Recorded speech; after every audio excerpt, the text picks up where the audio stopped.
कहने का, काम के न काज के दुश्मन अनाज के। तू पहले ही मर गया था ना रे बाबा, 15 साल फिर जिंदा होके अनाज का दुश्मन बन बैठा। नहीं निकलता, आखिर फिर गया ना तू कब्रिस्तान में। बात इसमें नहीं है कि जिंदा हो गया था, बात इसमें है कि वो महिमा के देह में रूपांतरित हुआ। वो जिंदा हुआ भी था तो मरने वाली देह में हुआ था, महिमा के देह में रूपांतरित हो जाता तो अमर काल के लिए जब भी प्रभु आते तो उसको वैसे ही उठा के ले जाते। प्रभु जी कहते हैं बाद में ले जाऊंगा, पहले ड्यूटी तो पूरा कर, पहले ऊपर जाने की। अब भागे इंसान। और हम जैसे महारथियों को देखिएगा, हम कब्रिस्तान में जब मुर्दा गाड़ने लगते हैं तब पूरे समाज के लोग भेका पाड़ के रोते हैं, पापा चले गए। तब हम उनके लिए ये वाला निकालते हैं, हम विश्वास करते हैं विश्वव्यापी कलीसिया पर, हम विश्वास करते हैं यीशु के दूसरे आगमन पर। हमारा विश्वास है जब तू आएगा तो इसे मुर्दों में से जिंदा करेगा और तू इसको लेके जाएगा। हमारा विश्वास है तू आएगा, नंबर 1 हमारा विश्वास है तू जिंदा करेगा। बाइबल कहती है विश्वास से मैं आऊंगा और विश्वास से जिंदा करूंगा। ऐसे मैंने लिखा ही नहीं, तूने कौन सी बाइबल से पढ़ लिया?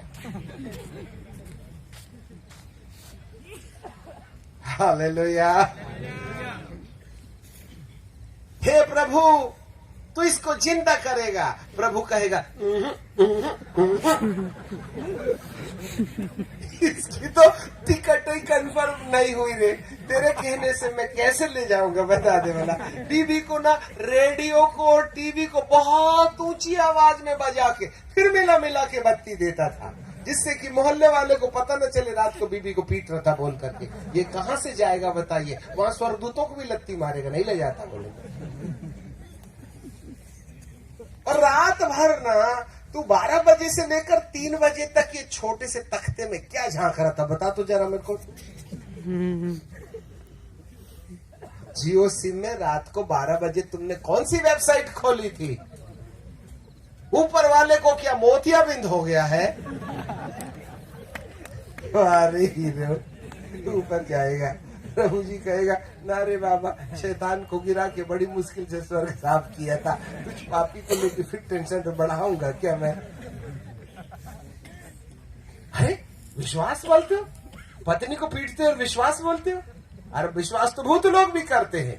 अरे गणेश रथ की झील के उस पार एक आदमी के अंदर में 3000 दुष्ट आत्मा थी कि नहीं थी? वो क्या बोला? तू तो परम प्रधान परमेश्वर का पुत्र है। ऐसा तो पतरस ने भी बोला था 16-18 में। उसको बोल दिया कि तू ये बातें परमेश्वर ने तुझ पर प्रकट कर दी कि तूने मुझको परमेश्वर का पुत्र समझ लिया। अब गणेश रथ की झील के उस पार भूत को किसने प्रकट किया था तुम ही बता दो। ये विश्वास की चाबी से स्वर्ग का दरवाजा नहीं खुलता भाईजान। बाइबल को अच्छे से समझना पड़ेगा।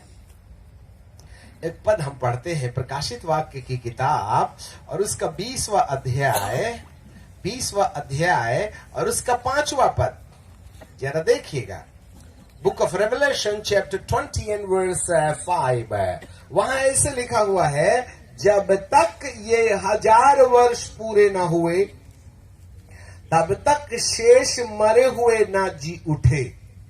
यह तो पहला मृतकोपथान। जोर से बोलो। हाँ बड़ा कठिन है, बोलो मृतकोपथान। हाँ बोलने में भी तकलीफ होती है। फिर से बोलिए मृतकोपथान। जोर से बोलो मृतकोपथान। ओके, अब 6वें पद में लिखा है, धन्य और पवित्र वह है जो पहले पुनरुत्थान का भागी। बोलो पुनरुत्थान, मृतकोपथान, पुनरुत्थान, पुनरुत्थान, मृतकोपथान। मात्र हिंदी एक ऐसा शब्द बाइबल है जिसमें ये 2 शब्द लिखे हैं। यदि अंग्रेजी में जाइएगा तो दोनों जगह पुनरुत्थान को resurrection, the first resurrection in the resurrection लिखा है। इसलिए हिंदी के द्वारा कुछ नया शब्द जो मिलता है उसमें चिंतन करने का मजा कुछ और ही हो जाता है। इसलिए आई लव हिंदी। बोलो पुनरुत्थान, मृतकोत्थान। ये पुनरुत्थान क्या है और मृतकोत्थान क्या है, आज बता देते हैं, शायद कल हमको याद ना आए। सुनो, शॉर्टकट में बोलते हैं। जब यीशु मसीह आएगा तो हमारी जितनों की आत्माएं सुखलोक में होंगी, इब्राहिम की गोद में होंगी, उन तमाम आत्माओं को लेकर के यीशु धरती पर आएगा और वो तो आकाश में रहेगा, परंतु पवित्र आत्मा हमारी कब्रिस्तान में जाएगा और हमारा वाला शरीर को जो ऐसा वाला था, जो बिल्कुल ऐसे वाला है ना, धर्मी होने के कारण हम मरे, तो इस शरीर को कभी नहीं मरने वाले शरीर में बदल देगा और सुखलोक से वही आत्मा जो मृत्यु के समय निकल गई थी और वही वाला दिमाग जो मृत्यु के समय शरीर में सोचना बंद कर दिया था, वो फिर से इस शरीर में आएंगे और यीशु इन तीनों को एक साथ महिमा की देह में रूपांतरित करके आकाश गंगा में उठाएंगे और स्वर्ग में प्रवेश कराएंगे। इस घटना को पुनरुत्थान के साथ जोड़ते हैं। अब आप बोलेंगे मृतकोत्थान क्या है? लिसन मी केयरफुली, आपको विश्व की कोई भी थियोलॉजी की किताब में यह परिभाषा नहीं मिलेगी। मृतकोत्थान का मतलब होता है जो लोगों ने पाप सहित जीवन जिया है, पाप में रह के जीवन जिया है, उनको मरने के बाद उनके शरीर से आत्मा निकली और धनवान के साथ अधोलोक में डाल दी गई, जहां रोना और दांत पीसना था, जहां पर धनवान ने कहा, हे प्रभु लाजर को बोलो अपनी उंगली का छिंगली का सिरा पानी में भिगो करके मेरी जीभ को ठंडा करे। वैज्ञानिकों ने उसको भी खोज निकाला है, जहां 2300 सेंटीग्रेड से लेकर के 3000 सेंटीग्रेड तापमान पाया जाता है, वहां करोड़ों आत्माएं पुकार रही हैं। वक्त होगा कल हम आपको यह आवाज सुनाएंगे, साइंटिस्ट नासा की, ठीक है। वो आत्माएं पुकार रही हैं, वे पुकार रही और कह रही हाय हाय हाय हाय।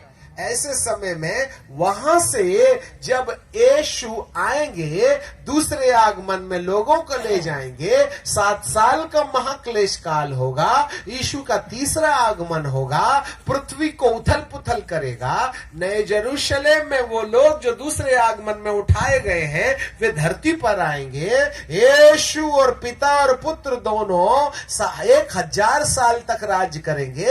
इसी धरती पर हम 1000 साल तक रहेंगे और जब 1000 साल का राज्य पूरा हो जाएगा तब अंतिम न्याय होगा, और जब अंतिम न्याय होगा तब अंतिम न्याय के समय उन तमाम अधोलोक में पड़ी आत्माओं को निकाल करके बाहर किया जाएगा। और जैसे यीशु के दूसरे आगमन में मुर्दे जी उठे थे, वैसे ही वे लोग जो अधोलोक में धनवान के साथ में पीड़ित में तड़फ रहे थे, उन लोगों का शरीर मट्टी में से बाहर निकाला जाएगा और वो कभी नहीं मरने वाला शरीर में बदल जाएंगे। और जब उनका शरीर कभी नहीं मरने वाले शरीर में बदल जाएगा, तो अधोलोक से आत्माएं आएंगी और वे अपना अपना शरीर पहनेंगी, स्वर्ग जाने के लिए नहीं। अधोलोक के भी नीचे नरक लोक है, जिसको बॉटमलेस पिट या लैक ऑफ फायर कहते हैं। वहां अधोलोक में तो 3000 सेंटीग्रेड तापमान है। 70 सेंटीग्रेड में कोयला आग में बदल जाता है, 100 सेंटीग्रेड तापमान में पानी भाप में बदल जाता है, 1300 से 1600 सेंटीग्रेड तापमान में लोहा पिघल करके पानी बन जाता है।